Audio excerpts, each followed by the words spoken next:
जी, तो स्टूडेंट्स हमारी next topic है नेचुरल डिजास्टर। तो the earth is in a constant state of change. At any given time, one or more of these changes shows up on the earth's surface. What we witness as a result are what we call natural phenomena, or sometimes when their effect is very great, they can become natural disasters such as earthquakes, cyclone, floods and avalanches. तो उन्होंने क्या कहा, उन्होंने कहा हमारा जो अर्थ है वो कांस्टेंट स्टेट ऑफ चेंज के अंदर होता है। किसी भी वक्त जो है ये जो है एक या एक से ज़्यादा जो है चेंज अगर शो करता है अर्थ का सरफेस, तो हम हम विटनेस क्या करते हैं, हम नेचुरल फिनोमेना विटनेस करते हैं। और अगर उसका जो है इफेक्ट ग्रेट मतलब कि बड़ा हो और लाइक ज़्यादा डेंजरस हो या कुछ भी हो, तो हम उसे कहते हैं कि नेचुरल डिजास्टर है। हमारे नेचुरल डिजास्टर्स में क्या जाता है, cyclones, earthquake, floods and avalanches. तो अब हम अर्थक्वेक के बारे में पहले पढ़ते हैं। You probably know about the earthquake that occurred in the northern areas of Pakistan in 2005. It was so massive that complete villages were destroyed. The town of Balakot and Bagh were virtually wiped out. Have you ever wondered what causes earthquakes? उन्होंने कहा कि आप लोग को पता तो होगा जो नॉर्दर्न एरिया में अर्थक्वेक आया था 2005 में, वो बहुत बड़ा था कि पूरे विलेजेस जो हैं वो डिस्ट्रॉय हो गए थे, और जो है टाउन ऑफ बालाकोट और बाग जो बिल्कुल ही गायब हो गए थे, ख़त्म हो गए थे। तब हम पढ़ते हैं कि अर्थक्वेक आते कैसे हैं। The earth crust is made up of huge plates which are floating on अ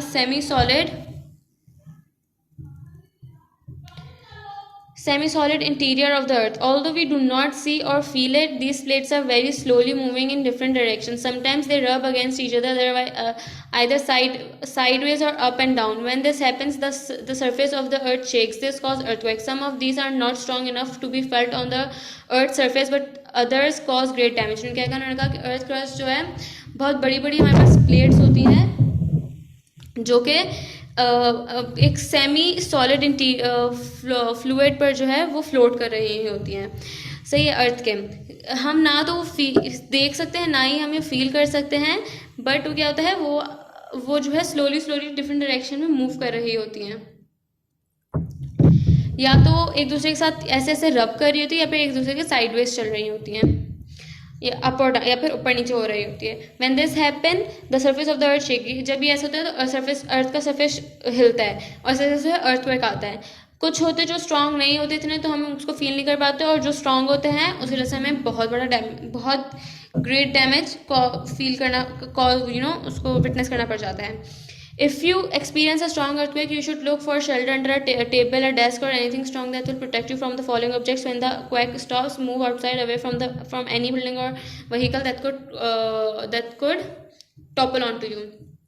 उन्होंने क्या कहा, उन्होंने कहा अगर आप कभी भी कोई स्ट्रॉन्ग अर्थक्वेक को एक्सपीरियंस करें तो आप लोग को फ़ौरन किसी ऐसी चीज़ के नीचे शेल्टर लेना चाहिए, जैसे कि कोई टेबल हो या कोई डेस्क हो, या फिर कोई ऐसी चीज़ जो इतनी स्ट्रांग हो कि कोई इसके ऊपर चीज़ आगे गिरे तो आपको नुकसान ना हो। और जब अर्थक्वेक ख़त्म हो जाए, रुक जाए, तो फिर आप लोग को ऐसी चीज़ों से दूर हट जाना चाहिए जो कि जैसे कि बिल्डिंग या फिर ऐसी कोई गाड़ी वगैरह जो है आपके ऊपर आके गिर सकती है। नेक्स्ट हेडिंग है cyclone. Cyclones are huge storms characterized by revolving winds. They bring about huge tidal waves, sometimes 20 meters high. Cyclones develop over warm seas near the equator. When the sea is heated by the sun, the air above it also warms up and rises. As it rises, it becomes loaded with moisture, which cools and condenses into massive thunder clouds. It is from these that the tropical storm can develop in the form of a cyclone. क्या कहा cyclone में, कि cyclone से बड़े बड़े तूफान होते हैं जिनको हम जो कि हवा के होते हैं।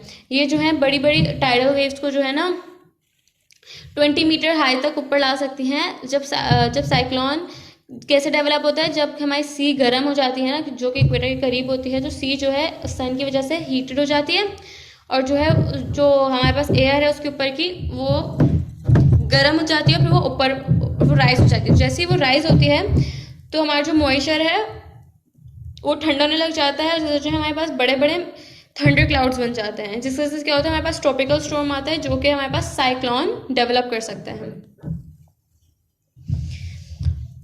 Often the meteorological department warned about an approaching cyclone. If there is a warning, people live by the coast can go to the high safe ground. When a cyclone strikes, you should disconnect all the electrical appliances and turn off the gas. Stay in the strongest part of the building. Keep an emergency kit ready, which includes such as item like portable radio with batteries, a torch, tin food, and a tin opener and drinking water. If the building starts to collapse, protect yourself with blanket or a mattress under a strong table or bench. Listen to the radio for instruction and wait the for official clearance before you go outside. उन्होंने क्या कहा, उन्होंने कहा हमारे पास जो है, और हमें जो ज़्यादातर जो हमारे मेट्रोलॉजिकल डिपार्टमेंट जो होते हैं हमारे, वो भी हमें इस बात का वार्निंग वगैरह दे देते हैं कि आपके पास जो है एक साइक्लोन आने वाला है या नहीं।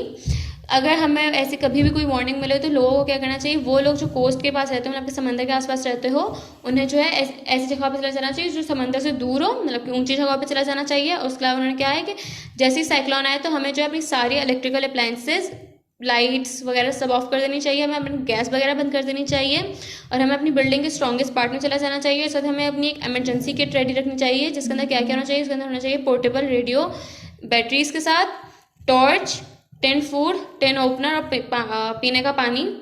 अगर बिल्डिंग हमारी जो है गिरने लग जाए तो हमें अपने आप को बचा लेना चाहिए एक ब्लैंकेट से या किसी मैट्रेस से, और हमें किसी स्ट्रॉन्ग टेबल या बेंच के नीचे चला जाना चाहिए। और उसके अलावा जो है हमें रेडियो पे इंस्ट्रक्शन सुननी चाहिए, और जब तक हमें ऑफिशियल क्लियरेंस ना आ जाए कि हाँ सब खत्म हो गया, हमारा साइक्लोन फिनिश हो गया, तब तक हमें बाहर नहीं आना चाहिए।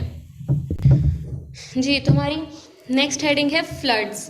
Flooding occurs when the rate of rainfall exceeds the rate of absorption of water into the ground. When there is more water in a river than it can hold, it breaks its bank and flows over the adjoining areas. उन्होंने कहा कि flooding कैसे हो जाती है, जब rainfall का जो रेट है वो हमारे पास बढ़ जाए, absorption of water, like ground की एबिलिटी, किस चीज़ की एबिलिटी, पानी को एब्जॉर्ब करने से, जब हमारी रेनफॉल का रेट बढ़ जाए तो क्या होता है, तो हमारे जो रिवर्स हैं, उनका जो रिवर्स है वो जो है अपना पानी फिर अपने अंदर होल्ड कर नहीं पाता, और फिर वो जो है अपने आसपास के एरियाज में जो है बहने लग जाते हैं। फिर है इन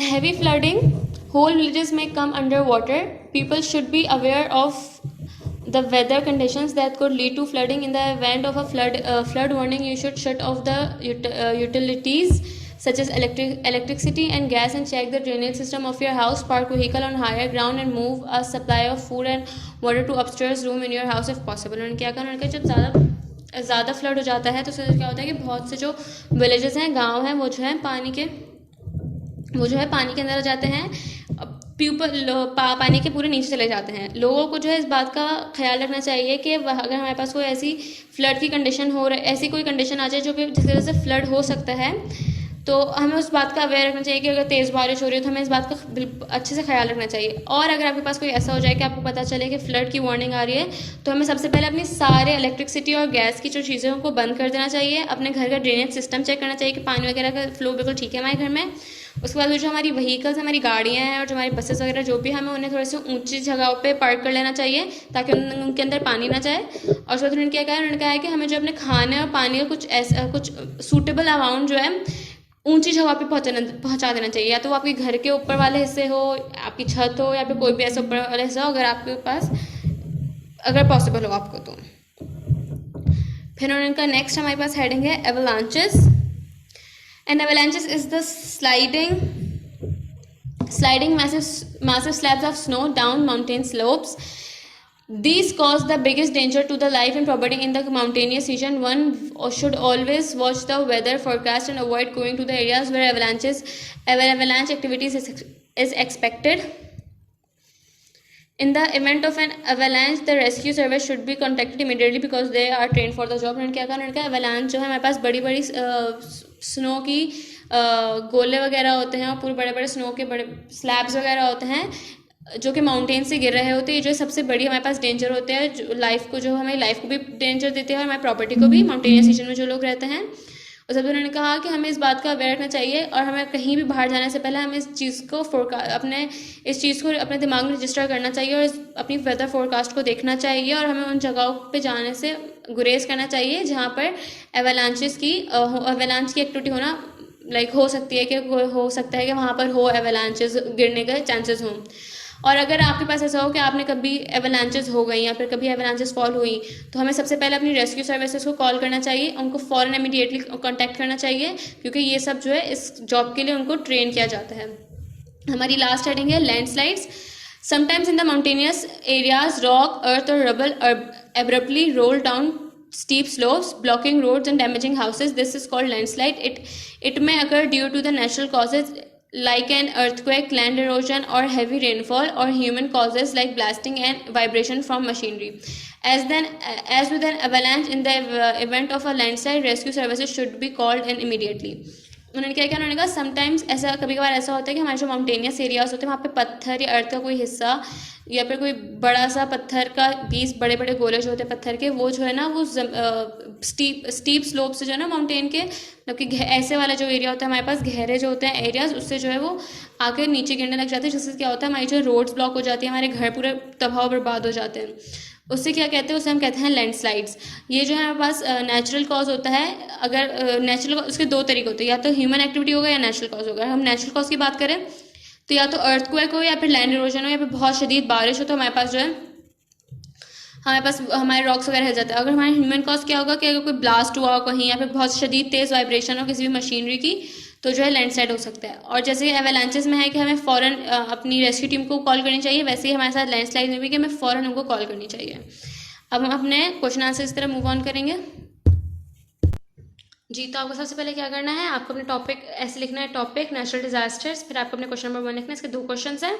हमारा सबसे पहला क्वेश्चन है what is meant by natural disasters, name some effect of natural disaster. Natural disaster से क्या मतलब है और नेचुरल डिजास्टर से कुछ इफेक्ट्स बताएं। तो सबसे पहले हम हेडिंग डालेंगे नेचुरल डिजास्टर, फिर उसकी डेफिनेशन लिखेंगे the natural change which harms the earth surface is called natural disaster. एक ऐसा नेचुरल चेंज जिसकी वजह से जो है अर्थ सरफेस को नुकसान हो, उसे हम कहते हैं कि ये नेचुरल डिजास्टर है जी। तो effects of natural disaster, some effect of natural disaster are as follows. कुछ इफेक्ट्स क्या हैं, पहला अर्थक्वेक, दूसरा साइक्लोन्स, तीसरा फ्लड्स, चौथा एवलांचेस, पांचवा लैंडस्लाइड्स, जो भी हमने अपने बुक में भी पढ़ी है। अब हमारा क्वेश्चन नंबर 2 है what do you know about the earthquake that occurred in Pakistan in 2005। आपको क्या पता है उस अर्थक्वेक के बारे में जो कि पाकिस्तान में अकर हुआ था 2005 में, जो कि हमारे अर्थक्वेक की स्टार्टिंग की बिल्कुल में था। तो उसका आंसर है huge earthquake was occurred in northern area of Pakistan in 2005। It was so massive that complete villages were destroyed, the towns of Balakot and Bagh were virtually wiped out. उन्होंने क्या कहा, उन्होंने कहा कि एक बहुत बड़ा जो है अर्थक्वेक आया था नॉर्दर्न साइड ऑफ पाकिस्तान में, जो 2005 में आया था।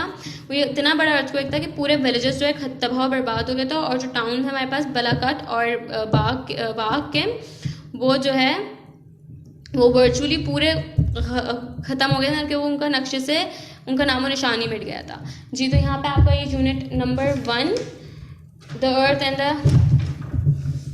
द एनवायरनमेंट यहाँ पे ख़त्म हो गया है। आपको अपना यहाँ पे अपना काम कंप्लीट रखना है पूरा, आपको अपने टाइटल पेजेस बनाना है प्रॉपर और अपना वर्क रखना है।